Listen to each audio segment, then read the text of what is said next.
Christian warrior success in fighting the forces of darkness depends on them walking in uprightness of character.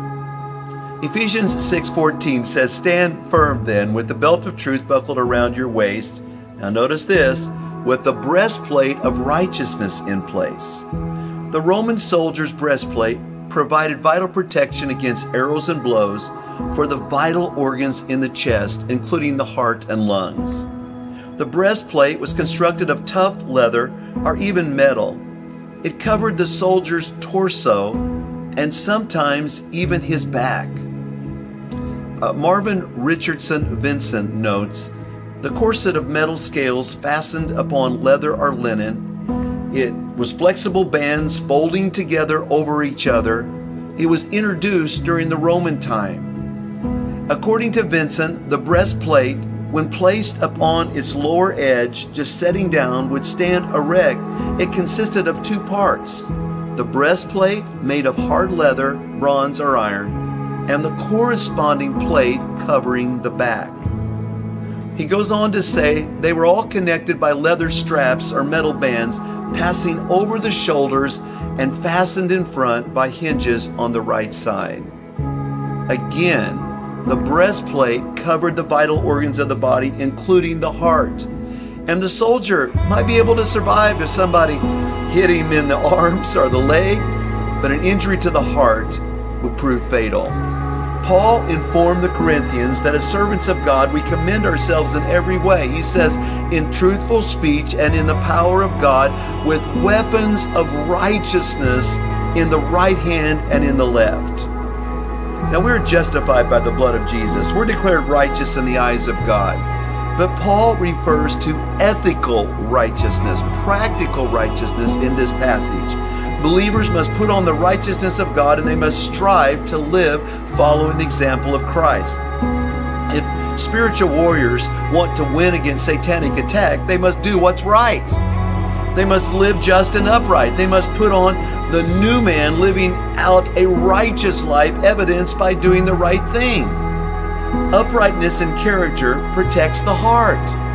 This in turn protects the spiritual warrior from the onslaught of satanic attack. John D. Francis, in an article called "Reclaiming the Ethical High Ground," says this: during the time of the 12 Caesars, the Roman army would conduct morning inspections.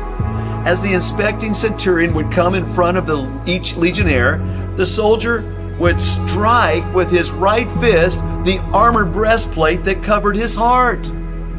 The armor had to be strongest there in order to protect the heart from the sword and the arrows. And as the soldier struck his armor, he would shout, "Integritas," which in Latin means material wholeness, completeness, and entirety. The inspecting centurion would listen closely for this affirmation, and also for the ring with that well-kept armor. It would give off that certain ring, and satisfied that the armor was sound and that the soldier beneath it was protected, he'd move to the next man. About that time, the Praetorians, or the imperial bodyguard, were ascending into power and influence. They were drawn from the best political correct soldiers of the legions, and they received the finest equipment and the finest armor. They no longer had to shout "Integritas" to signify that their armor was sound. Instead, as they struck the breastplate, they would shout, "Hail Caesar," to signify that their heart belonged to the imperial man, not to their unit, not to an institution, not to a code of ideals. They armored themselves to serve the cause of a single man. A century passed, and the rift between the legion and the imperial bodyguard and its successes grew larger. To signify the difference between the two organizations, the legionnaire, upon striking his armor, he would no longer shout "Integritas," but instead he would shout "Integrar."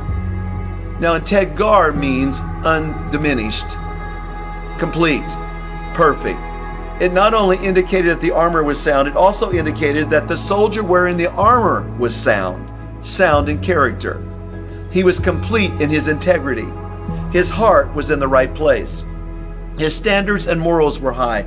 He was not associated with immoral conduct that was rapidly becoming the signature of the Praetorian Guards.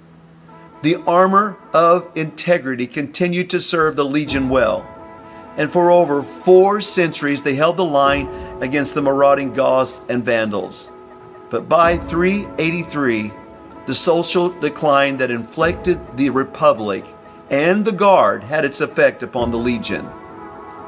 As a 4th century Roman general wrote, when because of negligence and laziness, parade ground drills were abandoned, and the customary armor began to feel heavy since the soldiers rarely if ever wore it, therefore they first asked the imperial to set aside the breastplates of mail and then the helmets.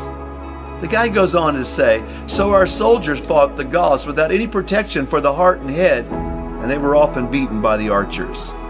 Although there were many disasters which led to the loss of great cities, no one tried to restore the armor to the infantry. They took their armor off, and when their armor came off, so too came their integrity. It was only a matter of a few years that the legion rotted from within and was unable to hold the frontiers, and the barbarians were at the gates. Folks, we must guard our hearts because the barbarians are at our gates.